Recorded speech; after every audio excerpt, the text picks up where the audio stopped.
The LOI Pod on Off the Ball. Catch live and exclusive national radio commentary of the Men's League of Ireland Premier Division on Off the Ball all season. You are very welcome to the LOI Pod on Off the Ball. Stephen Doyle with you for the very first podcast of the new 2025 season. And what an exciting season we have ahead of us. And I'm delighted to say we've got the three heavyweights in with us this afternoon because it's such a special occasion, the first one, and we want everybody to put their necks on the block with the predictions for the season so we can all laugh at each other when the last podcast happens. So I'm delighted to be joined in the studio by my colleague Nathan Murphy. How are you, Steve-O? Hey Nathan. Vinny, Perth league winning manager with Dundalk. Good afternoon. Doesn't like to talk about it though. Never does. And as ever, we cannot afford to get him down from Derry, so he's on the line. Gareth McGlynn. Welcome back, Gareth. The token northern lad, eh? How are we, man? Great to see us all, I have to say. Really, really excited about the new season. It's good to see Gareth still has the wallpaper on the ceiling.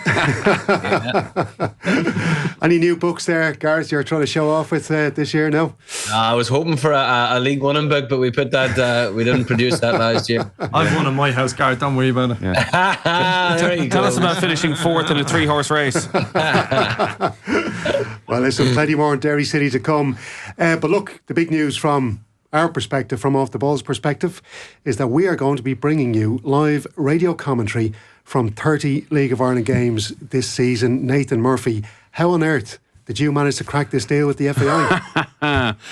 Yeah, listen, I think it's the right time for us here on Off the Ball to do this. Obviously, you've been to the forefront over the last few years of, driving our coverage of the league, and I said this on Off the Ball last week that we've gone from a position where not that long ago, there was the football show and then there was League of Ireland was seen as a separate thing. Whereas now I don't think we have a football show where we're not talking about the League of Ireland. I think everyone sort of understands how central the league is to everything that happens in Irish football, to anything that happens with Irish players in England. Like, we're going to get to a stage very soon where, well, maybe not very soon, but certainly over the next 10 or 15 years, where there's not a single Irish player playing in the Premier League who hasn't come through the League of Ireland and academy system unless they're a second generation player. So I think everyone sort of understands the relevance of the league, the importance of it. And then we sort of hitched on the bandwagon at the end of last season. We got a couple of great nights in Talca Park, and you were up in Derry for that league winning moment and Harry Wood's goal and all of that. And yeah, I think it's been sort of welcomed with open arms in here. Everyone's very excited about this and what we can do with it over the course of the season. And yeah, hopefully the listeners are there on a Friday night. If you're at a match, tune in. You can download the Off the Ball app and you'll be able to hear a live commentary every Friday night. And the league's in a very, very good place. And if we get a title race half as good as last season, I think we'll all be pretty happy. And I think we will. What's our first game? Shelbourne against Derry City. So a repeat, obviously, of the last game of last season. And yeah, Talca Park, home of the champions. I was there last Friday night for the President's Cup. I think the atmosphere tomorrow night's going to be just absolutely electric. It's going to be sold out. There's going to be up near 5,000 there. I think there's 1,000 coming down maybe from Derry for this. And yeah, we'll get on to what Shells might do under Damien Duff, but trying to defend their title ain't no mean feat when you look at some of the contenders that are there.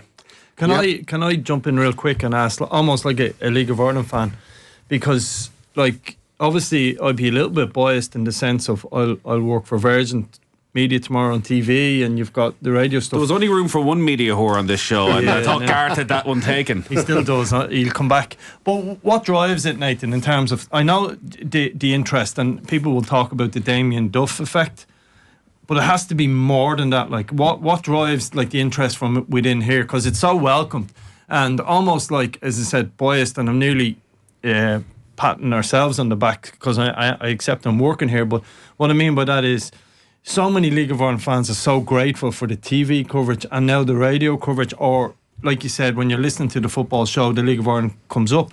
But where's the interest within here? Because it must be at times a difficult sell, or must have been. Look, it's been a very, very difficult sell for many years. This time round, it wasn't as hard a sell. And I've always felt this when it comes to media coverage of any sport.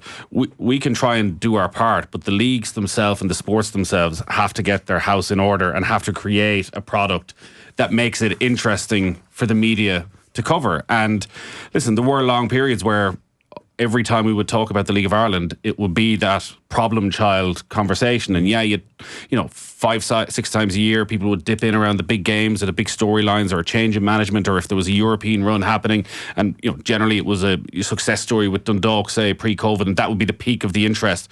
Whereas now, you know, the increase in people going to games is probably reflected in among our staff members. That, again, having yourself in, and Gareth and Owen Doyle and Keith Tracy, you know, the league just comes up far more naturally in everyday conversation here. And I think when you're out and about as well, and I think now, because again, this is a League of Ireland podcast, so you're probably not listening to this unless you're into the League of Ireland. But Friday night, the radio is a very different thing. You've got tens of thousands of people in their car, some of whom tomorrow night, the only thing they'll know about the League of Ireland is that Damien Duff is managing Shelbourne, and our coverage almost needs to reflect that you can't go in day one with the nerdiest deep dive that you possibly can on the radio. You need to make it accessible, you need to make it relevant as to, you know, why this guy from Shelbourne is important, what Meepo has done, why we spoke about him before, why he's back, why we should watch him over the course of the year. And I think this year is the first of hopefully what will be several years and many years of covering the league. But I think it's just a part of everyday life, and people want to know about tactics. They look at Shamrock Rovers tonight. You know, it's, when we talk about Shamrock Rovers, it's not about the size of the stadium or, you know, Stephen Bradley. Now people sort of want to know, well, why was Jack Byrne not starting the European games last year? Who's going to replace Johnny Kenny? A far deeper and easier level of the conversation, I think, just for everybody. Can I add to that though as well? I do think, just 2 quick points. I think, I don't want to sound old man here, but there is a certain cool factor with going to League of Ireland matches now. A lot of young people, I keep saying this, that there's so many young people go to League of Ireland matches. You compare it to a Premier League crowd, the average age of a Premier League crowd, you're talking 45, 50 plus. But now at League of Ireland games, you look at, even on a match on the TV, a lot of the faces are young people from mid-teens up to late 20s, early 30s, as well as some of the old codgers like ourselves. But I think that definitely helps the league's popularity, and that will grow and grow. And that also feeds into the social media aspect of it as well, because social media has been massive, I think, in building the league's profile. And I'll just take that opportunity as well to just credit, because we do hammer the FAI, rightly so, for certain things. But I do think Mark Scanlon, the league director, and his colleague Gavin White, who looks after communications, and they also have a lot of team there as well that help them. But they have really, really done a huge amount of work to make the league a success. There's still a lot of work to do. They're not there yet, but they've done great work, and credit to them. And they showed us the statistics a couple of weeks ago. We had a little sit down with Mark and Gavin, and they gave us all the statistics regards to social media. And the FAI's League of Ireland stuff is way ahead of the GAA and the rugby, the whole lot. So I think that's also a certain aspect of it as well. Yeah, look, I'd give a lot of credit to Mark as well. Sorry, Gareth, in that, you know, that's who we dealt with around securing our rights, and, you know, his passion, first and foremost, I think, about getting coverage for the league and having that regular drumbeat of, we want every week, we want it to be a part of your everyday football conversation. I think you've seen that with, obviously, the big decision they made around the TV rights, where I'm sure there was a temptation to try and split it and just try and keep RT involved and have that rivalry. But actually, for the league and the clubs to stand firm and say, we've said for decades we want week in, week out coverage, and now someone's offering it to us, and we're just going to go and we're going to take it. So just before Gareth jumps in, so the last question is, and it's real sort of blunt, putting it a blunt way, I would presume there's still a little bit of criticism of League of Ireland with some of your listeners. So is that sell as hard as it used to be, or do you just have to? Is there people coming on and your numbers are reflecting a rise in it? There's no question. I think you look at the numbers of views on social media, which is the main way we can track. Radio figures are far more difficult and more complicated to, you know, we can't identify exactly how many people will listen tomorrow night. It's more of a trend. Whereas the figures around, obviously Damien Duff is the standout, but also, you know, when we covered Shamrock Rovers in Europe, the post-match views there are way beyond anything that they were previously. And again, if people don't like the league, there's an element now, I think, of effective begrudgers. While I also think there's an element, and I've believed this for a long time, in what Tim Clancy said last Saturday on Off the Ball, of like the League of Ireland's best audience and the League of Ireland's best way of growing their audience is getting people who like football to come to their games. And this attitude that was there of, well, if you're going to be watching Liverpool on Saturday, there's no place for you on Friday night at our ground. Like that feels like it's gone out the window. It feels like those people are in the absolute minority, and that it's okay to go to Tala or Talca on a Friday night, and maybe even go to Anfield or Old Trafford at the weekend. Don't be giving him ideas. Bowes will have a half and half jersey, Liverpool and Bowes. Look, the other thing on that is, but I think you're missing a massive problem. You can sit here and you can pat yourselves in the back, you can pat Virgin in the back, the FAI in the back. At the end of the day, this is a decade of the clubs and the people within the clubs busting their asses to get people to come to the games. I mean, the people that are working relentlessly, either as full-time professionals,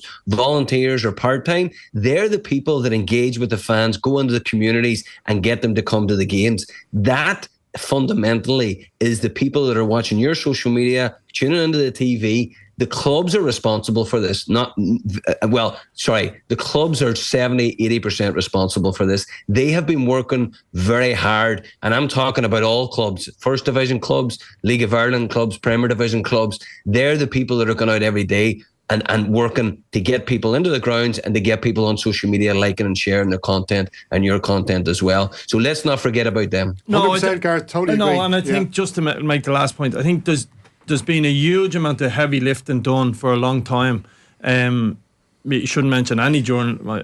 There was a lot of, particularly, we got a huge amount of coverage back in 10, 15, 20 years ago in the national papers that we probably, in one sense, didn't deserve. The Neil O'Riordan's, the Owen Coles, you can go on the way, Mick Scully, all them lads. There was a whole cohort of them. When you played, you knew. Dan MacDonald, to be fair, took it on to another level as well in terms of, but all of these people, all of the clubs, they all made this huge sort of building blocks. But we have to accept, and if anyone gets tick about it, they're off their head. Damien Duff has taken on to a new level.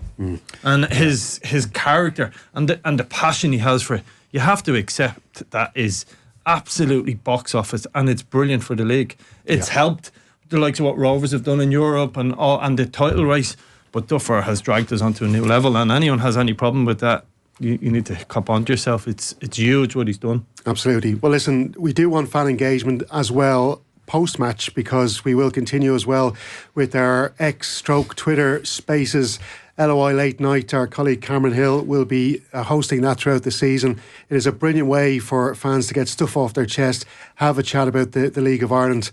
So do, if you can, sign up to Twitter or to X, whatever you want to call it, and join Cameron every Friday night after the games. That's usually from around 10 o'clock. It's a must listen for League of Ireland fans. So let's crack on, lads. We just said with the preview, let's not kind of labour the points with all of the clubs. Let's just fly through them quick, smart. Myself and Nathan have taken alternate clubs, alphabetical order, okay? So don't anybody getting angry with us over this one. So starting, we'll get quick opinions from Vinny and Gareth on each side. Quick look at the new signings, who's come in, who's gone out, and their kind of feeling for those squads throughout the season. So starting with Bohemians. What a surprise. Shock. I said if Achill Island ever enter a team, we'd still be starting with Bohemians. Bloody hell. Derry City going to do it. Bournemouth, AFC Derry. No. So Bohemians, first full season for Alan Reynolds in charge with his assistant manager Stephen O'Donnell, and couple of interesting signings. Of course, Lys Mousset has taken all the headlines over the last couple of weeks. The striker they brought in, unattached, of course, formerly of Sheffield United. Also into the forward line, Colin Whelan from Derry City and Connor Parsons. Midfield, they brought in Niall Morahan from Sligo Rovers. John Mountney comes in from Dundalk in defence. Keane Best and Alex Lacey as well. Best from on loan from Preston. Alex Lacey was unattached, but formerly of Hartlepool. A lot of players gone out there. Akintunde, McDade, McManus, Miller, Mills, Piszczek, the list goes on. Of course, Danny Grant has gone to Shamrock Rovers. So a huge amount of outgoings. There's still a stable enough looking squad though, as well as the additions. I put it to you, Gareth, that perhaps the Mousset attention has maybe seen Colin Whelan go under the radar there. And with him in that squad, do you think this Bohemians team can maybe, I suppose, fix the problems they had last year in front of goal? Yeah, there's no doubt about it. I mean, I love Whelan. He didn't play much up at Derry, but when he played, he made a real impact. And he was almost that player that was missing then. And obviously, Pat Hooban then came up and did that. But he's quality. I mean, you only have to watch the third last game last year up at Pat's where he played the whole game. It's the first time he started a game in a long, long time, 2.5 years. And he was the man of the match. He hit the crossbar, made a couple of unbelievable chances. But also, I think, I don't want to get Murrahan. I thought his performances last year for Sligo were exceptional. Muse and Whelan, everybody will talk about them, and we love to talk about players who score goals and change games. But that's the type of player, with Buckley being injured, that's the type of player that Bohs needed last year. And I don't think it was this transfer window that we're going to see the brilliant Bohs. I think the previous transfer window, where they got Rooney, they got Devoy, they signed really, really well. And Lacey coming in defence as well. I'm looking for this chemistry-wise and structure-wise and balance-wise is looking as strong a Bohs side as I've seen in a long, long time. Vinny, I think yourself and Shane Keegan both said last season at different stages that you felt one or two additions to that Bohs squad, you felt they could be league title challengers. And I'm even looking like the likes of John Mountney, who you know well, all his title winning experience. Do you think those right signings have been made to back up what you and Shane were saying last season? I'm not sure. I still think defensively, I think there's question marks. The challenge we have is the importance of Cornwall, Buckley, and probably Colin Whelan in them teams. Yeah, John Mountney to that. A lot of injuries there over the past 12 months. So how do these people fit in? I like Parsons. I think that's a really good signing. I think in the forward areas, they could be a bit more dynamic. And I think defensively, I'm not sure they're at the level that will take them to, say, for Bohs, they should be chasing at least a European spot. So they're the question mark. Midfield, we were never in doubt. They're really, really strong midfield. Out wide, I really like Rooney. I think Danny Grant's a bit of a loss as well. But look, Parsons, as I said, comes in. We're still a little bit unknown with this team. They need to find a way of playing and come up with a really good way of playing and go from there. So it's a little bit, let's see, with Bohs. I think that's where people be. But you know, there's a lot of positives. You just hope that the Mousse deal doesn't become one of those #greatest league in the world moments that, you know, 2-3 weeks into this, that it all falls apart and somehow it destabilises things and undermines Alan Reynolds. I think they've handled it really well so far. They've tried to keep a lid on whatever hype is there. It's been hard to do because all of the highlights clips have been very impressive. But, you know, talking to Alan Reynolds during the week, he was saying he's a long way from being able to play a full 90 minutes, but if they feel they can get sort of 15-20 out of him when games are opening up at the end, it feels like a risk worth taking, as you say, for a team desperately in need of goals. Cork City next? Yeah, so Cork, back in the big time, promoted under Tim Clancy, and all eyes really on three players, the front two, with Rory Keating and Shawnee Maguire, and then Cathal O'Sullivan, who it feels is almost everybody's tip as the best young player to watch in the league. And one question I have about Cork, Vinny, is last season they were so dominant, and Tim Clancy's touched on this. You know, they played against teams all the time who played a very low block, and maybe it wasn't as pretty as the Cork fans would have wanted because it was just so tough to break teams down. It's going to be very different for them this season, both in terms of the type of teams they're playing, but also in their mentality. Like, they've almost, a lot of these players, I don't want to say they've had a year off, but like, they've had it fairly comfortable for a long time, and how you switch on to what's going to be needed over the next while might be a bit of a challenge. Yeah, I think they were comfortable. I think the advantage Cork have is almost, and I know like the travel is no longer as difficult as it used to be, but going down to Cork and teams, if they get a point there, it wasn't too bad, you know. So I think the sort of Turner's Cross will be worth somewhere between sort of 10 and 15 points a year to them. But you're right, winning constantly, and then now all of a sudden having to almost change their shape and go into defensive blocks themselves is not something they're used to. So I think the young defender there, Charlie Lyons, he's 24. He looks a real good talent as well. It's a little bit like, I know I used it on Bohs, but there's a little bit we need to see about this Cork. Some of his signings are really important.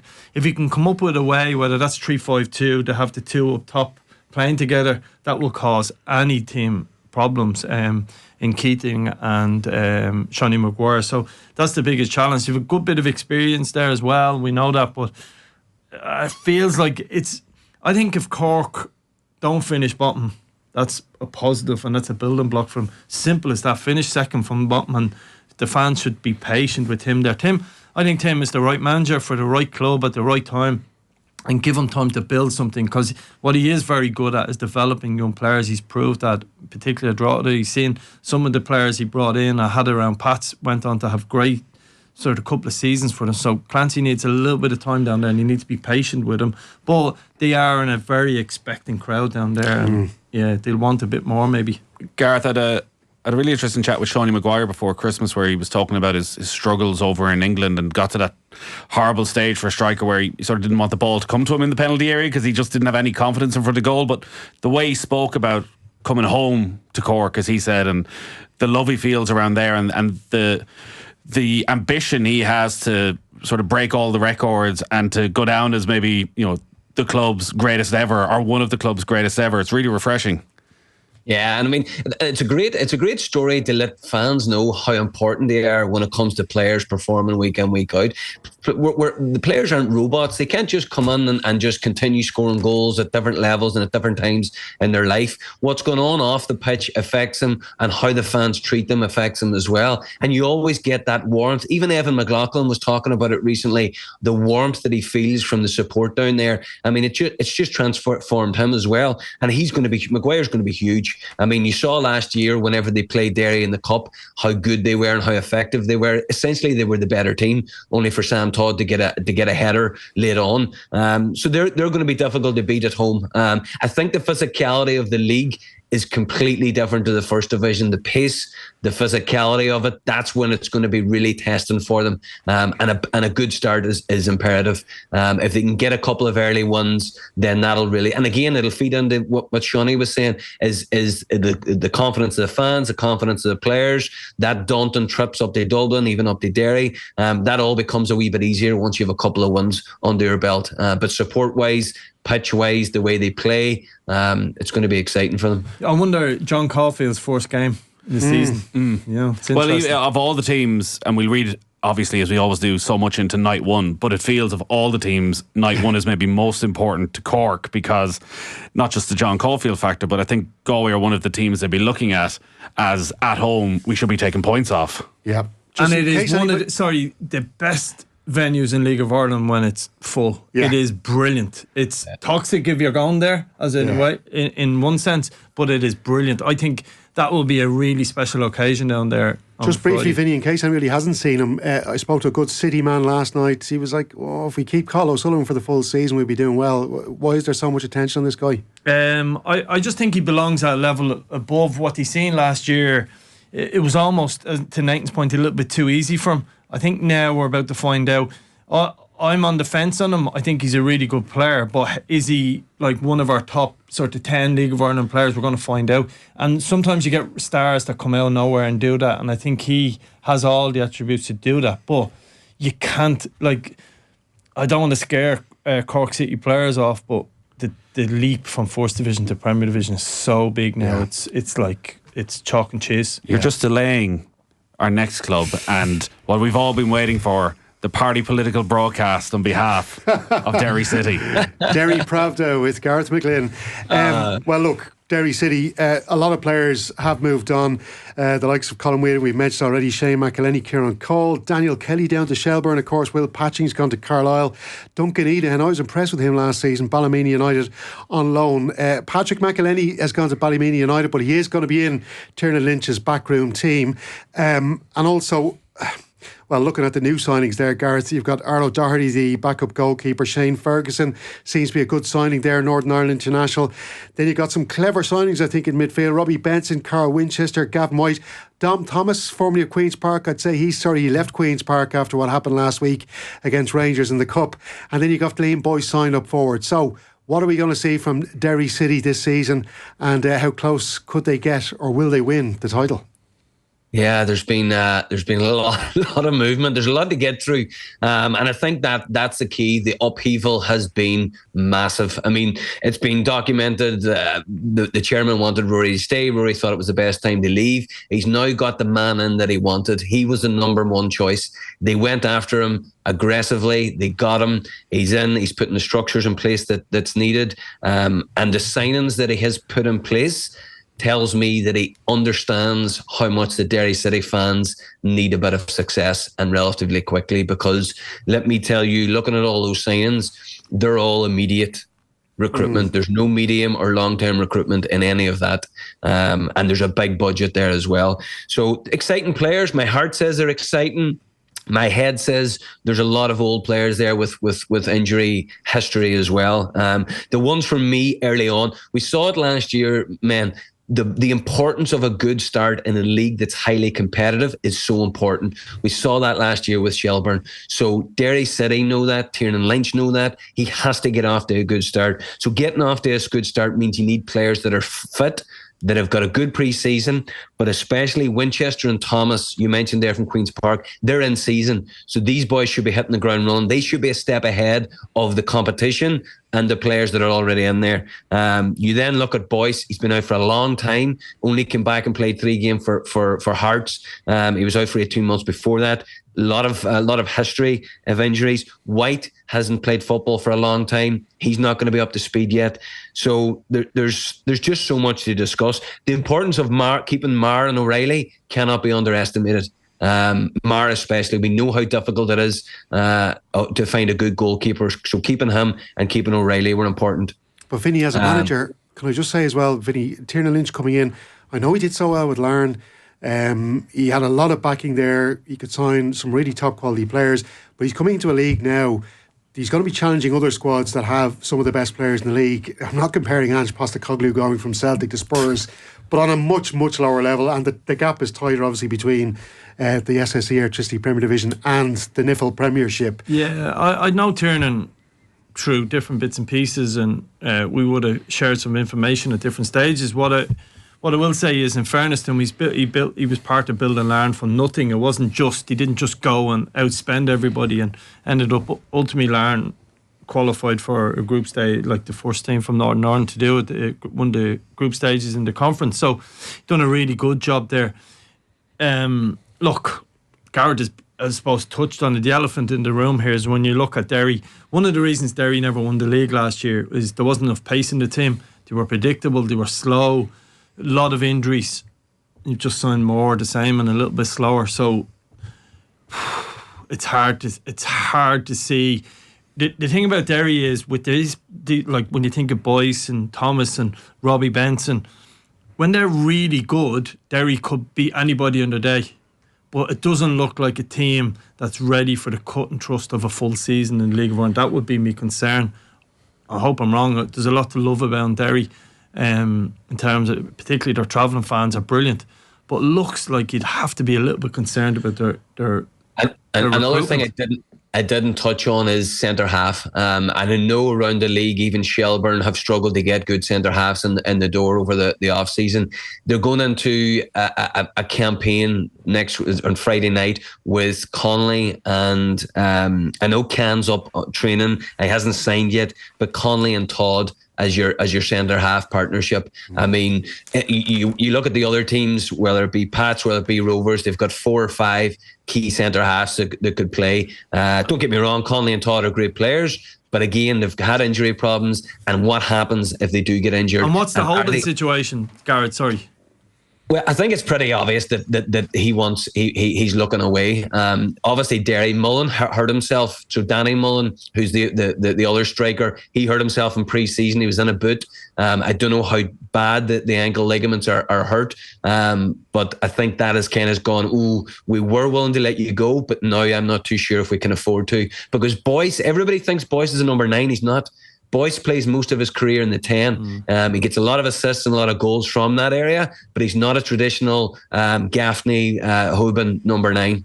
Like it's such an important start for Gareth touching the side, Steve, is that Shells away is a really tough fixture. Yeah, but then they're home to Bowes and Waterford, and it's a chance to get up and running. But it feels like... Well, that's the key, isn't it? Because they don't play one of the contenders at the Ryan McBride Stadium until May. And so basically they've everybody else first. They play Bowes, Waterford, Galway, Cork, Drogheda, Sligo, all at home before then in May they've Shells, Pats and Rovers all up in Derry. So like there's your opportunity. You make this place a fortress. Everyone hates going there at the best of times. So you win all them games, you give yourself a chance. And I make the and- point one more time. yeah. Sorry, Gareth. With all these players they've signed, Nathan, I think they'll be grand in the big games. I think they've got some really good big game players. I wonder have they got, and I say it again, the cut and thrust Bit of of pace. week in, week out pace. Could have done with People- Gareth. They were thinking of bringing Gareth back, but he was too young. I was doing my 100 press-ups and 100 sit-ups for a week there. Cup winners. Drogheda United, yeah. I'm wary, having gone to watch the President's Cup final, of reading too much into it because they were just way off it. It really felt like they were in pre-season mode. At least I hope that's what it was for them, because they just weren't at the pace of the game at all. Now, they managed it very well, in fairness, when they went down to 10 men and sort of took the sting out of it and took their 2-0 beating. The problem for Bad start Drogheda last year as well, of course. is that where are they going to get the goals with Franz Piero gone and Douglas James Taylor injured, and depending on who you talk to, there seems to be varying degrees of how serious that is and just how long he's going to be out for, and when they're going to be able to get him back. They've obviously gone full time. That's going to take a bit of adapting, I'd imagine, for everybody. And probably with what you said about Cork, as much as I'm sure Kevin Doherty's very ambitious and looking at what they did in the Cup and the way they finished the season and with Europe to look forward to, of trying to progress as a club, it feels like with all of that European angle as well, that again, if they finish 9th, probably an okay season. Yeah, the concern is that the turnover and of personnel there, and they had something about them in terms of what they were like. It was almost the DNA of being part-time, of battling away. And while I understand the need to go full-time in a full-time league, it's a little bit like, I wonder, have you lost something that made you what you are, like that, like sort of togetherness and that sort of band of brothers they probably had, getting into cars together, travelling up the road, grabbing a bit of food. I think this is the club you'll have probably the most concerns about, in terms of, because the expectation now has been risen because of what they did in the Cup. So I'd be really concerned for where they're going to end up. I think it could be a difficult season for them. And as Nathan said, if they finish 9th, I think that's good enough at this stage. Still though, Gareth, there's the Kevin Doherty factor. The man is an incredible coach, an incredible manager. He's also got Doyle there with him, and just when you think they're down, a little bit like Ollie Horgan when he's managing Finn Harps, they come right back at you. They love it, don't they? It's almost like they want to start like that, manage their expectations and then overachieve. I mean, he does it every year. We talk about it. And the players that he brings through the club always step up and go on to better and better things. I think getting Conor Keeley back's massive. From Pats, I think that's a huge signing. He suits them down to the ground, big, physical, really good in the ground, and I don't know midfield would have a concern. I can't believe he didn't recruit more players, to be honest with you, with the European effect, to be able to go to players and say, listen, you're going to be playing in Europe here, come and join me, I'll get you in, I'll get you fit, I'll get you playing, and we'll be ready for Europe, and we'll hopefully go through a round. That's the biggest concern for me. I thought there would have been more in, and then losing Piero, a lot of goals. It's as you say, it's concerning for them. Well, let's move on to Galway United. And one thing I'll tell you about Galway United, it's very hard to find out information about Galway United's squad, because John Caulfield and Ollie Horgan are both playing their cards very close to their chest. I'll be on the FAI Connects app. You go through all the pre-season matches. There's like 8 trialists, 7 trialists, 2 trialists. There's just like all the different players are wearing different numbers in different games. It's absolutely bananas, and I haven't been able to work out the full squad with the proper numbers as of yet. What I can tell you about Galway United is they signed Evan Watts on loan from Swansea for goalkeeping cover. They got Sean Kerrigan in from Michigan State Spartans in midfield. Forwards Moses Dyer, Daniel Steins and Max Wilson all coming in from the likes of Vancouver, Newcastle Jets and Preston. A lot of big players moving out. Francelli Lombardo, Carlo Sullivan Jr.'s gone out to Turkey, Conor O'Keefe to Dundalk, Jack Brady, Maurice Nugent. I'm looking at the Galway squad, Gareth, and it looks a bit thin. Maybe they'll pull a couple of rabbits out of hats over the next while, but definitely in the forward department, I think they're a little bit light. They do, of course, have Greg Cunningham and Jimmy Cohanna, both signed in July. I think with a full pre-season under their belts, they'll be a lot better. We'll see more from them. I'd be a little bit concerned about Galway United, to be honest with you, seeing what they've got so far, but I'm also wary. I never write off John Caulfield and Ollie Horgan. They play some mind games, don't they? I was in the Connect as well. All the trialist names, and it was just the same players from last year. But I actually think, Steve-O, I think they're in a better shape this year. I mean, when they came up, they didn't do much recruitment. I mean, they've always been looking for the striker to complement Stephen Walsh. I mean, they can't depend on him to get a load of goals all the time. The guy Steins is an interesting one. He's played 70 times in the A-League. I mean, the A-League is a serious level. I played out in Australia for 2 years. It's a serious level. You don't play 70 times in that if you're not a good player. So I'm looking forward to him. They're obviously going to be hoping he is the striker that they've been looking for. But it's the consistency of what they do and how good they are and how tight a group that they are that's got them going. And as you say, Cohan and Cunningham, you add that to last year and get that gelled in there. I mean, I think Galway will be fine. I'm not concerned about them. I don't see them. I see them fighting it out 5th, 6th. I don't see them at the bottom half of the table. You're nodding in agreement, Vinny? Yeah, 100%. I think yes, there's been a lot of change, but I think that was change that was just below the level of regular starters as such. So as you said, Cunningham, Horgan, Bruder, Donlan, they've got a lot of experience now. I think they've got experienced League of Ireland players. I think to be comfortable, shouldn't shock you if between all these contacts another player comes out of the States or some sort of scholarship. But no, I think they'll be comfortable mid-table, as Gareth said, 5th or 6th, and they'll have some good runs. Galway, the type of team that remind me of someone who could be beaten 4-0 2 weeks in a row and then win the next 5 games against Pats and Shells and anybody else that gets in their way. They're that type of team. Okay, moving on then to Shamrock Rovers. Yeah, so we're recording this 4 o'clock on Thursday, so we'll know a bit more about Shamrock Rovers in a few hours' time, and it feels like we really need to know a little bit more about Shamrock Rovers because it's been the most peculiar off-season to go into back-to-back games against Chelsea and Molde and have 4 of your most important players not even unavailable but gone from the club. And there's a few different things I'm interested to see, Vinny. So obviously they've kept sort of the spine there. The 3 centre backs are still there. Josh Honohan will play as the wing back. Like Gary O'Neill and Dylan Watts were excellent last season. Dylan Watts was the player of the year. They're still there. It feels all of the positions around that right now are up for grabs, and a lot of it will depend on how these new signings set in. A lot of talk. Matt Healy's come back and is in really good space and will definitely take one of those positions. They're obviously missing a striker. The expectation right now is that Michael Noonan's going to start tonight, 16 years of age, against Molde. Rory Gaffney's still a few weeks away from any sort of fitness, so Aaron Green is their only other striker, unless he goes back to Graham Burke. And this is one of the things I wonder. You look at that European run at the end, we didn't see Mandreu, we didn't see Burke, we didn't see Byrne. He went with a different thing. He obviously thought there wasn't enough pace there. It's a hard thing now to go back to them and say, you're my guys. Yeah, and he kind of has to. He has to, and this is the interesting thing. I mean, Shamrock Rovers were bang average for 70% of the season last year. Yes, injuries played a part in it, but the reason their form turned around last year was because of the movement of, when you play against Shamrock Rovers for the last 5, 6, 7, 8 seasons, it's been the exact same way. Three centre halves, more or less a box in midfield, 2 wing backs and 1 up front. Maybe sometimes you play a Gaffney and somebody else alongside them. That's the way they play. They changed it. They absolutely changed it for that sort of final third of the season.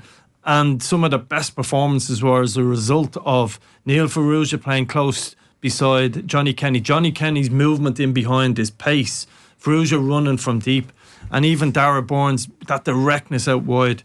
Or on the other side, Honohan, the directness, the pace, the power, and the overwhelm teams. When they play Jack Bourne, Danny Mandrew, Graham Burke, and whoever else plays in that midfield, they're slower. They're easier to defend. Teams are so well coached now, so well drilled. Video analysis of a highest level. If Rovers go in with a box midfield for the start of the season, they're going to struggle to pick up results. There is a big concern about their front line. Aaron Green is still the main man. You're asking a 16-year-old to lead the line from. He will do certain things. Absolutely, he has got a bit of talent, but he's a man. Said Pico Lopez. Yeah, I get that. But this is big boy football. I still think Rovers will win the league this year, right? And I'm looking at the squad going, because I thought Bradley learned halfway through the season, got to change things up. He did, but I'm looking at the recruitment and I'm going, ooh, I'm nervous for them. Yes, they've got some of the best players, but Man City got third last year. All of a sudden, they went to win a league. No one seen it coming. Rovers got third last year. Nobody seen it coming.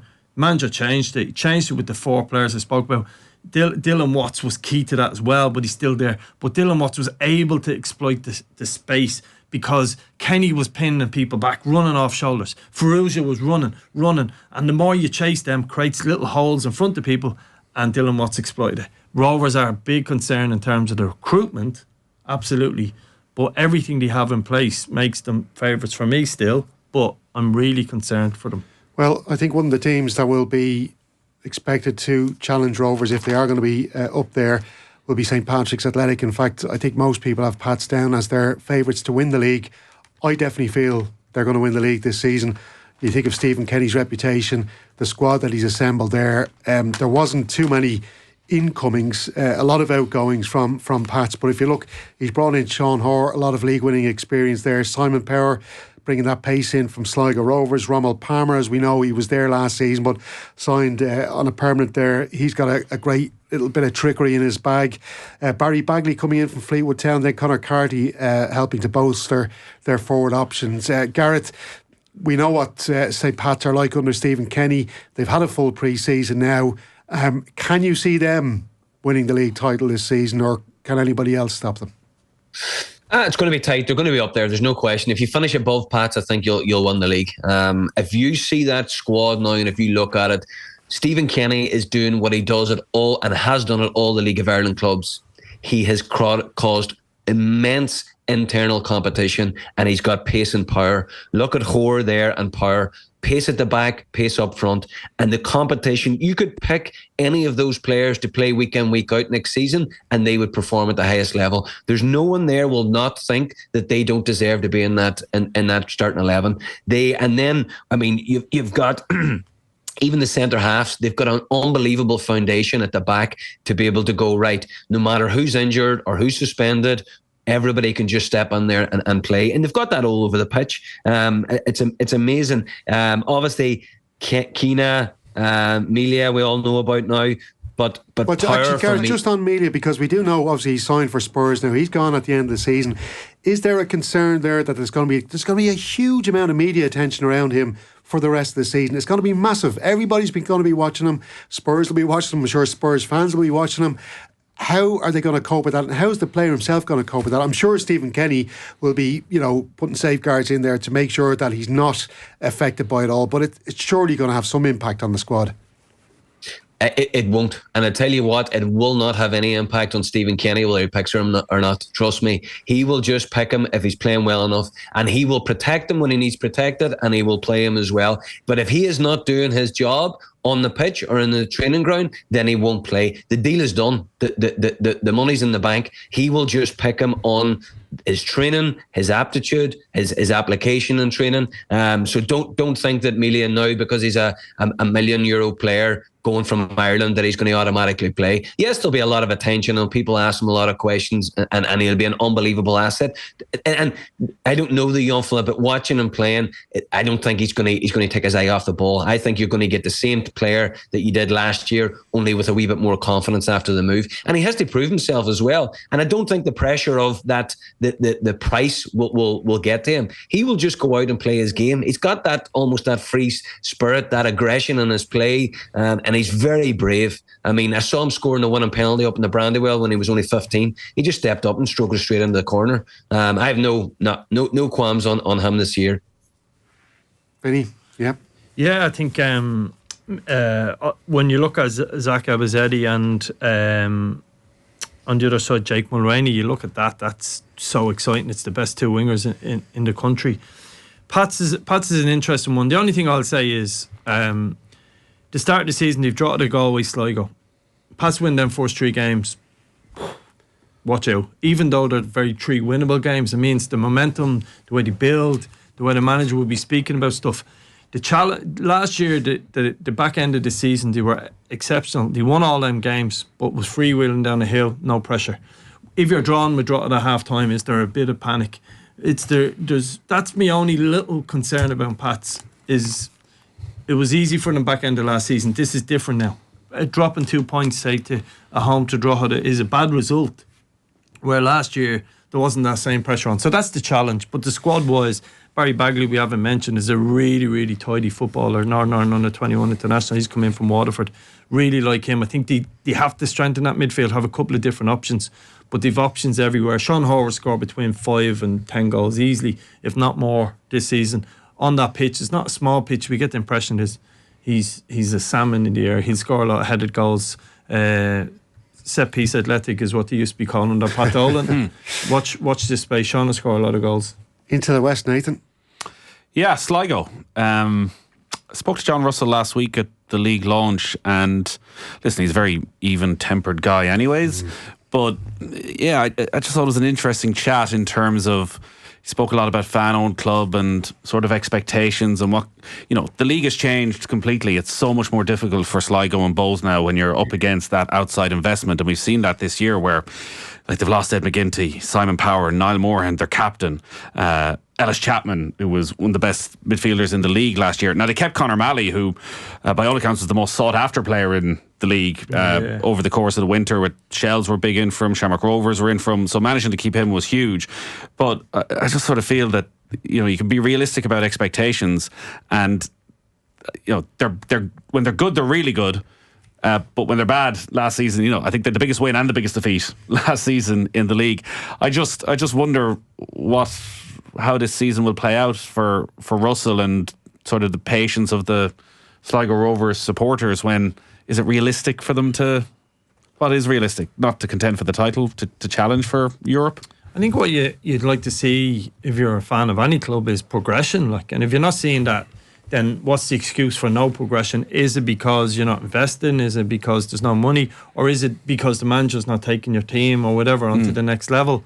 I think there's a bit of all of that potentially could be going on in Sligo, where that will be what people will be asking, well, has John Russell got us any better? I think he's made a lot of people better up there, to be fair to him, but you can't just be third, fourth from bottom all the time and be happy with that as a club. Sligo can win league titles.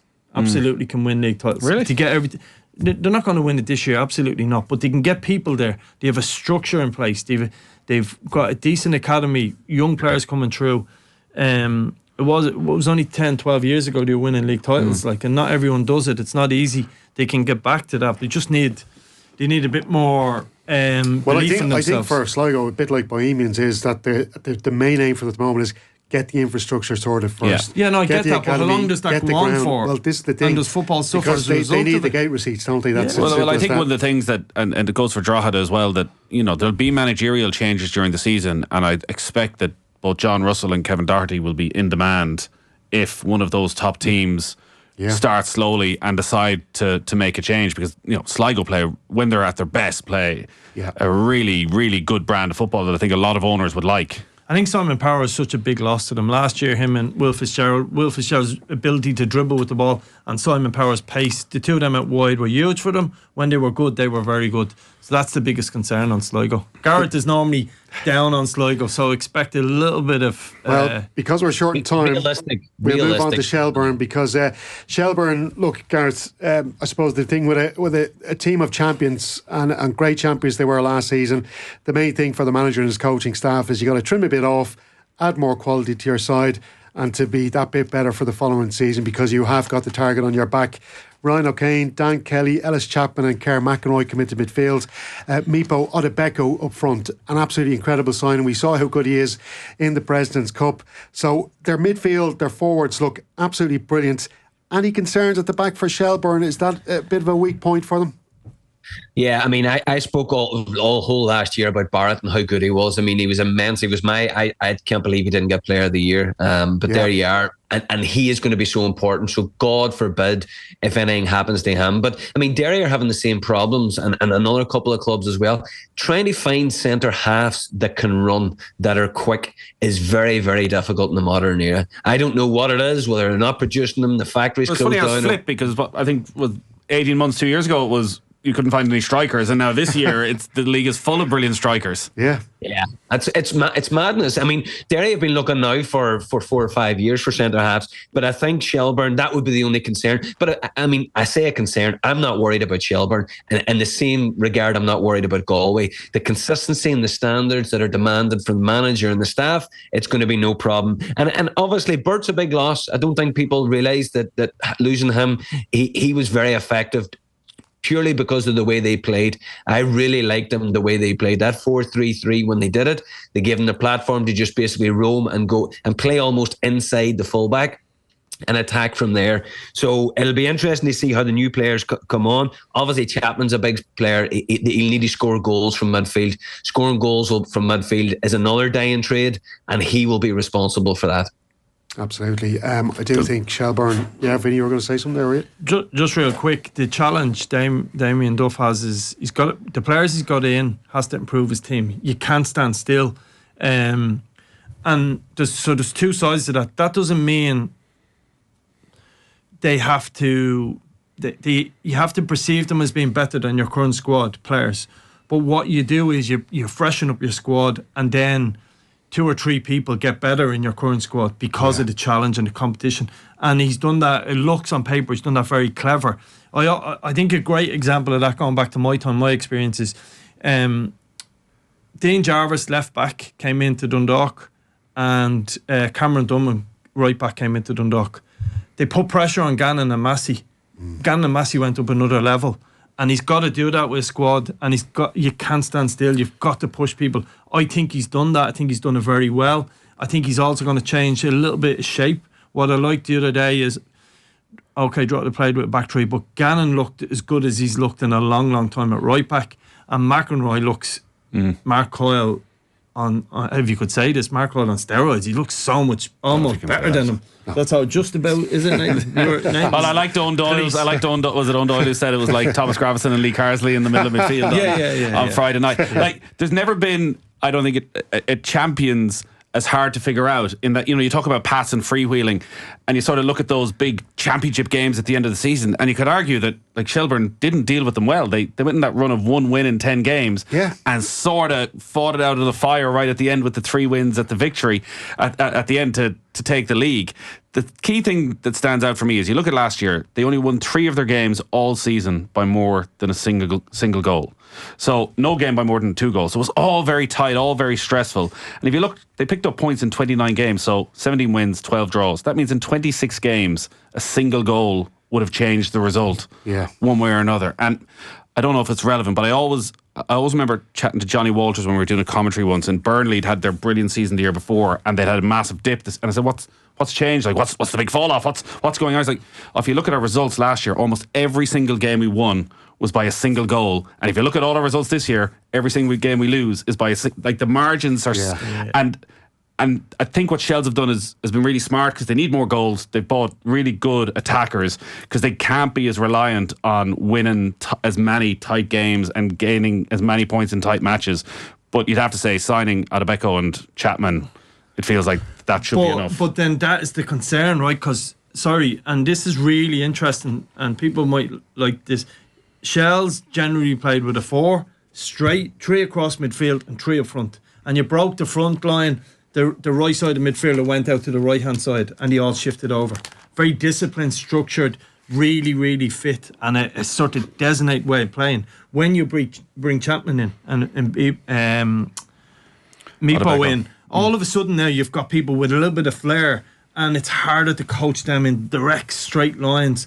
And it's going to be interesting what they do tactically, because you're right, so much of what Shell's done could have went the other way at different stages. They were the best team over the course of the season, don't get me wrong, but it was like small margins. So very interesting. That's a real interesting one to watch. I'll tell you where there will be goals, down at the RSC, because Pádraig Hammond will be playing for Waterford, of course, And who else? Yeah, well, remember, just a few weeks ago at the end of last season, we thought Waterford are still in this title race, and look, it was probably never going to happen.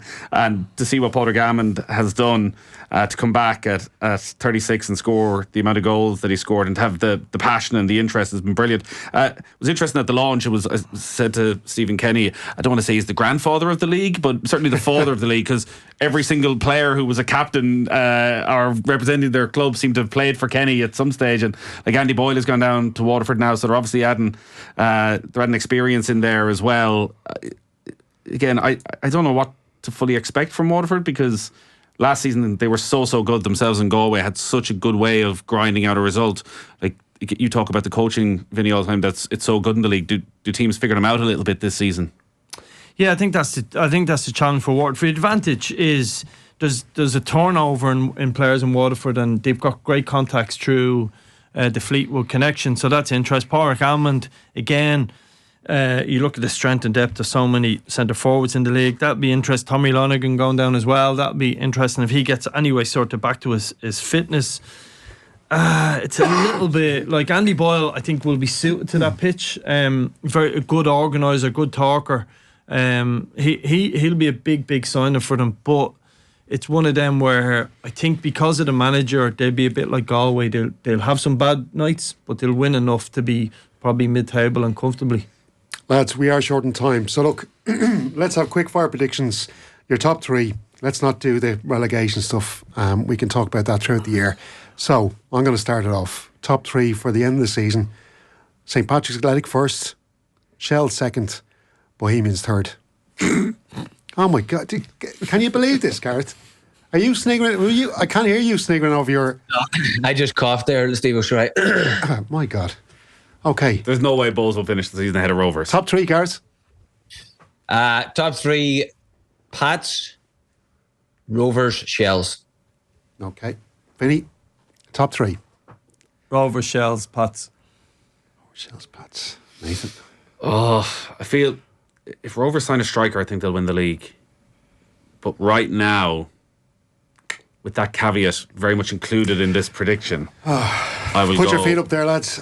Pats, Shells, Rovers. Pats, Shells, Rovers. But Rovers will win the league if they sign a striker. Okay. Is this two podcasts or just one? Because just is going on and on and on. Right, well listen, Cork City Galway United, that's the first, on the first night, on Friday night. St. Patrick's Athletic versus Drogheda. Shelburne versus Derry City at Talcott Park. Nathan will be there with Owen for our first full live commentary on News Talk and Off the Ball. Sligo Rovers take on Waterford at the showgrounds on Saturday night. And of course, the big Dublin Derby then at the Aviva Stadium on Sunday afternoon, 2 o'clock kickoff. There are 28,000 tickets, I'm told, sold already. It should be over 30,000 by then, hopefully so. It's going to be massive. It's going to be brilliant. Can't wait to talk about it next week on the LOI pod here on Off the Ball. Thanks for listening.